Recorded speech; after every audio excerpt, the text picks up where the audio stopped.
नमस्कार, मैं रुचि सिंह और आप देख रहे हैं जनभावना टाइम। आजकल देखा जा रहा है कि बच्चों में ज़्यादातर मोटापा बढ़ता जा रहा है। बच्चे आजकल के मोटापे के शिकार होते जा रहे हैं। ऐसे में बच्चों को कैसे बचाया जाए कि वो इसका शिकार ना हो। आइए बात करेंगे। आज हमारे साथ इस वक्त मौजूद हैं डॉक्टर कामिनी। बहुत बहुत स्वागत है मैम आपका हमारे चैनल में। मैम, सबसे पहले ये पूछना चाहेंगे कि इसके पीछे वजह क्या है जो बच्चों में मोटापा पाया जा रहा है। ज़्यादातर देखा जा रहा है कि मैक्सिमम जो बच्चे हैं मोटे होते जा रहे हैं, तो उसका क्या, इसके पीछे वजह क्या है मैम? जैसा आपने बोला कि ये रिज़ल्ट हमें मिला है लॉकडाउन में बच्चों की फ़िज़िकल एक्टिविटीज़ बिल्कुल नहीं है। वो लैपटॉप पे, मोबाइल पे क्लास कर रहे हैं, पूरे दिन बाहर नहीं जाना है, बैठे रहना है घर में। तो ये कह लें कि उनकी कोई फ़िज़िकल एक्टिविटीज़ नहीं है और इस बीच में उन्हें खाने क्या सारी चीज़ें मिल रही हैं। बच्चे को मेरी वीकनेस ना हो जाए तो थोड़ा सा प्रोटीन ले लो, बच्चे को मेरे वीकनेस ना हो जाए तो हॉर्लिक्स 1 स्पून की जगह 2 स्पून यूज़ कर रहे हैं। तो बच्चों को हम खिला तो रहे हैं बट उनकी कैलोरी बर्न नहीं हो रही। तो बच्चों के जब कैलोरी बर्न नहीं हो रही, फिज़िकल एक्टिविटीज़ नहीं हो रही, तो डेफिनेटली वो आपके फ़ैट में ही कन्वर्ट होंगे और जिस वजह से बच्चों में मोटापा बढ़ता हुआ दिख रहा है। तो मैम, दूसरी चीज़ ये हम पूछना चाहेंगे आपसे कि बच्चों को शुरू से किस तरह की डाइट देनी चाहिए? बच्चों की डाइट सारी चीज़ें होनी चाहिए। बच्चों में कोई रिस्ट्रिक्शंस हमें नहीं करना चाहिए कि आपको फ़ैट नहीं लेना, आपको तली भुनी हुई चीज़ें नहीं खाना, बट ये ज़रूर जानना चाहिए कि excess of everything is bad. ज़्यादा किसी चीज़ों पे हम फ़ोर्स ना करें कि सुबह में भी पूड़ी पकौड़ा खिला दिया, शाम में भी कचौड़ी खिला रहे हैं, लंच में आपने पास्ता और मैक्रोनी दे दिया, ब्रेकफास्ट में आप पास्ता बना के दे रहे हो। This is not good thing.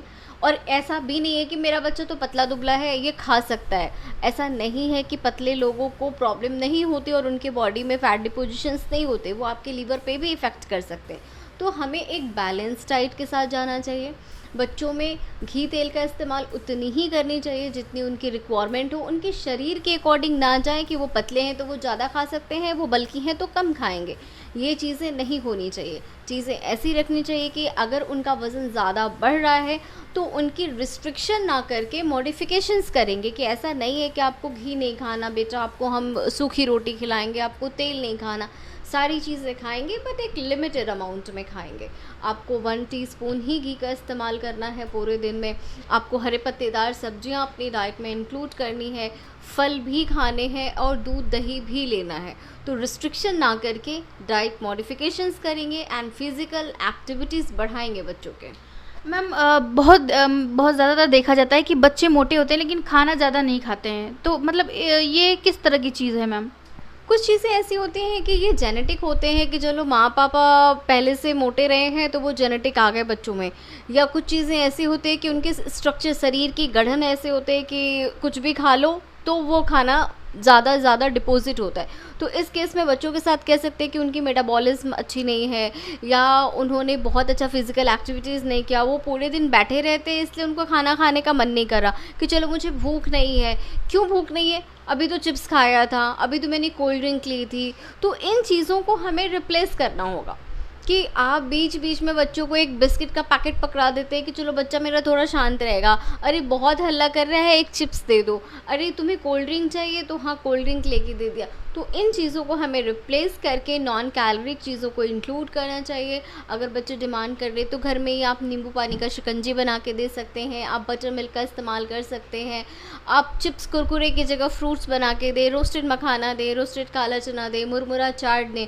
तो उन्होंने कम से कम कैलोरी इनटेक की तो कम खाएंगे। ऐसा नहीं है कि इससे इनकी इनटेक कम हो जाएगी, बट डेफिनेटली ये चीज़ें हैं कि वो अपने मोटापे को कम खा के भी कंट्रोल कर सकते हैं। बिल्कुल मैम। इसी के साथ साथ मैम, बच्चों को एक्सरसाइज किस तरह से, मतलब किस तरह की एक्सरसाइज करवानी चाहिए उन्हें? बच्चों के लिए कुछ अलग नहीं है कि आपने एक पर्टिकुलर कार्डियो करना है या जिम जाना है। उनके लिए उनके पूरे दिन में अच्छे से दौड़ भाग के खेलना, तो ये अपने आप में एक फुल एक्सरसाइज है। अब बच्चे अगर खेल रहे हैं, कुछ बच्चे होते हैं कि स्केटिंग कर रहे हैं, कुछ बच्चे हैं कराटे ज्वाइन कर रहे हैं, कुछ बच्चे हैं जो बैडमिंटन खेलते हैं, कुछ बच्चे हैं जो वॉलीबॉल के लिए जाते हैं। तो उनकी जो प्ले एक्टिविटीज़ है वो अपने आप में एक फुल कंप्लीट एक्सरसाइज है। बच्चों को हमें रोकना नहीं है कि बाहर ना जाओ, खेलो नहीं, ज़रूर खेलो, फिटनेस इससे ही आएंगे, उनके लिए कुछ एक्सरसाइज नहीं। बट डेफिनेटली हमें बच्चों में गुड हैबिट्स डालना चाहिए कि मॉर्निंग में आप 5-10 मिनट से स्टार्ट करके 15-20 मिनट तक एटलीस्ट योगा शुरू करें, स्ट्रेच करें बॉडी को। स्ट्रेच करेंगे तो उनकी लंबाई भी बढ़ेगी और उनके बॉडी में एक्स्ट्रा अमाउंट ऑफ फैट के डिपोजिशंस भी नहीं होंगे। तो स्ट्रेच कर सकते हैं, फिज़िकल एक्टिविटीज़ खेल सकते हैं, बहुत सारे गेम्स हैं, आउटडोर गेम्स पे फोकस करें rather than the some kind of mobile, TV and indoor things. Ma'am अच्छा, बच्चों की दिनचर्या को कैसे मेंटेन करें मैम? ये उनकी रूटीन पे डिपेंड करता है कि आप और हम बच्चों की रूटीन नहीं बना सकते जब तक वो बच्चे हमारे सामने नहीं हैं और उन बच्चों की रिक्वायरमेंट नहीं पता है। बच्चे स्कूल जा रहे हैं, हाँ डेफिनेटली एक पैटर्न होना चाहिए कि बच्चों के स्कूल शुरू हो गए हैं, जा रहे हैं। अगर आपके 7 o'clock से स्कूल होते हैं तो आपको 6 o'clock उठ जाना है। 10 मिनट आपने खुद के लिए टाइम दे करके एक्सरसाइज या योगा कर लेना है, फ्रेश होके ब्रेकफास्ट करके ही स्कूल जाएं, बिना ब्रेकफास्ट के स्कूल ना जाए। सुबह सुबह बच्चों को खाने का मन नहीं करता कि मैं नहीं खाऊंगा, मुझे नहीं खाना, तो खाली पेट ना भेजें। बेहतर है कि थोड़ा 1 कप सत्तू बना के दे दिया मिल्क के साथ, या आपने थोड़ी सी दही और उसमें राइस फ्लेक्स ऐड करके चूड़ा दही जिसे हम बोलते हैं वो खा सकते हैं। थोड़ी सत्तू पी के भी जा सकते हैं, या बनाना शेक या मैंगो शेक भी दे सकते हैं। ब्रेकफास्ट प्रॉपर होना चाहिए बच्चों के। बच्चों लौटते हैं तो 2 या 3 बज गए, तो आप बच्चे 7 o'clock गए, 3 o'clock तक सिर्फ एक लंच पे डिपेंड रहें तो बेहतर है कि आजकल स्कूल्स में फ्रूट लंच होते हैं, आप बच्चों के लिए अलग से कोई बस लंच दें जो बच्चे उस चीज़ को कैरी करें। रोस्टेड मखाना दे दिया, एक कुकुम्बर कट करके दे दिया, तो उनकी इन बिटवीन चीज़ें मेंटेन रहेंगी। फिर वो आराम से आके घर में अपने इस टाइप के इन्फेक्शन से अपने आप को प्रोटेक्ट करके, हैंड वॉश करके, प्रॉपर चेंज करके अपने लंच को, जो आपके लंच होममेड लंच प्रिपेयर है, लंच करके फिर उन्हें रेस्ट करनी चाहिए। रेस्ट कर ले, दिन इवनिंग में जो आपके होमवर्क्स हैं या आपके जो वर्क है उसे कंप्लीट करें। उसके बाद आप आउटडोर एक्टिविटीज़ के लिए ज़रूर जाएं। पूरे दिन के हरासमेंट के बाद जैसे हमें अपनी रिफ़्रेशमेंट चाहिए, उसे उन्हें भी चाहिए कि वो थोड़ा सा माइंड फ्रेश हो जाए, वो खेलने बाहर जाएं, फिर आएँ, थोड़ी study, then bed time normally 8:30 9 o'clock dinner करके उन्हें बेड टाइम कंप्लीट लेना चाहिए। And before bed please everybody, please बच्चों को दूध ज़रूर दें, और शाम में भी खेलने के पहले और रात में सोने से पहले दूध ज़रूर पिलाएं। बिल्कुल मैम। मैम, बच्चों के अंदर जो बचपन से मोटापा हो जाता है उसके वजह से किस तरह की बीमारियां उन्हें हो सकती हैं?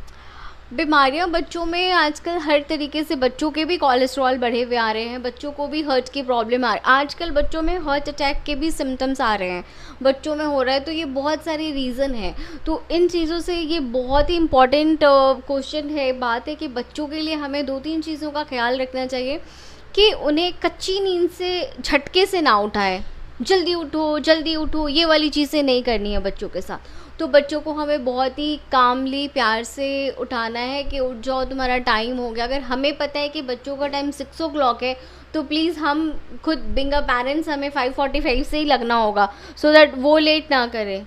वो लेट तो करेंगे, वो बच्चे हैं, वो चाहेंगे कि 5 मिनट और दे दो, 5 मिनट और दे दो, उनके 5 मिनट्स करके वो लेट कर लेते हैं। तो उन्हें बहुत आराम से उठाना चाहिए। उसके बाद हमें ये चीज़ें करनी है कि उनको जब हमने उठा लिया, उनके बैग्स बहुत हैवी होते हैं बच्चों के, उस रीज़न से भी उनके हेल्थ पे काफ़ी बुरा इफ़ेक्ट होते हैं। उनके मील गैप बहुत ज़्यादा होते हैं, इसलिए मैंने बोला कि आपको कुकुम्बर है या रोस्टेड मखाना है, इस टाइप की चीज़ों को बच्चों के बैग में रखनी चाहिए। और आपने जो ये क्वेश्चन किया है कि बच्चों के मोटापा आगे किस टाइप की डिज़ीज़ दे सकते हैं, तो डेफिनेटली बच्चों के मोटापा जिस तरीके से बढ़ रहे हैं ये कहीं ना कहीं हेल्थ के लिए बुरी हैं। तो हमें हेल्थ पे कंट्रोल करना चाहिए, नॉर्मल लो कैलोरी डाइट लेनी चाहिए, बट डाइटिंग बच्चों से नहीं कराना है, फिज़िकल एक्टिविटीज़ बढ़ाना है। और मोटापे की वजह से बच्चों के कोलेस्ट्रॉल, हार्ट की प्रॉब्लम भी बढ़ सकती है, तो प्लीज़ कंट्रोल इट। मैम, आजकल देखा जा रहा है कि बच्चे जंक फूड की तरफ ज़्यादा भाग रहे हैं, तो उससे मतलब उन सबों को ज़्यादातर दूर करने के लिए क्या करना चाहिए? जंक फूड बच्चे तो नहीं मानेंगे, उन्हें चाहिए कि मुझे बर्गर खाना है, मुझे पिज़्ज़ा खाना है, या फिर चीज़ें हैं कि मैक्रोनी पास्ता खाना है। डिपेंड करता है हम मदर्स पे कि आप उसको कैसे देते हैं। रेदर देन बाहर के चीज़ें आप घर में मिक्स वेज टिक्की बना सकते हैं कि आपने कटलेट बना लिया, उसको आप ब्रेड में बच्चों को अगर आप अच्छे से गार्निशिंग और टॉपिंग करके दे तो बच्चों को ज़्यादा अच्छा लगेगा कि यार ये मम्मा ने मेरे लिए स्पेशल बनाया है। अगर आप मैक्रोनी पास्ता दे रहे हैं तो मैदा का ना इस्तेमाल करके आप आटे के और सूजी के जो मैक्रोनी आते हैं वो इस्तेमाल करें। अगर आप कुछ भी ऐसी चीज़ें दे रहे हैं जो बच्चे डिमांड कर रहे हैं तो आप ब्रेड, घर में ही ब्रेड पे ही पिज़्ज़ा बना के, ब्रेड पिज़्ज़ा बना के दें। समटाइम्स आप रोटी पिज़्ज़ा बना के दे सकते हैं। तो जो भटूरे बच्चे पसंद करते हैं तो वहाँ पे आप मैदे की जगह आटे का इस्तेमाल करें। तो इस टाइप की छोटी छोटी चेंजेस लाके हम बच्चों के हेल्थ पे भी फोकस कर सकते हैं और उनके good habit and good taste को भी डेवलप कर सकते हैं। तो डिपेंड करता है कि हमें अपने बच्चों को कैसे समझाना है। तो इस टाइप के फूड ऑप्शंस आप इंक्लूड करके आप बच्चों को कंट्रोल कर सकते हैं। बहुत बहुत धन्यवाद मैम। जैसा कि आपने देखा कि मैम ने बहुत सारी बातें हमसे बताई जिससे आपके बच्चे मोटापे के शिकार ना हो। तो मैम के दिए हुए एडवाइस को ज़रूर फॉलो करें और ऐसे ही और ख़बरों के लिए आप देखते रहिए जनभावना टाइम।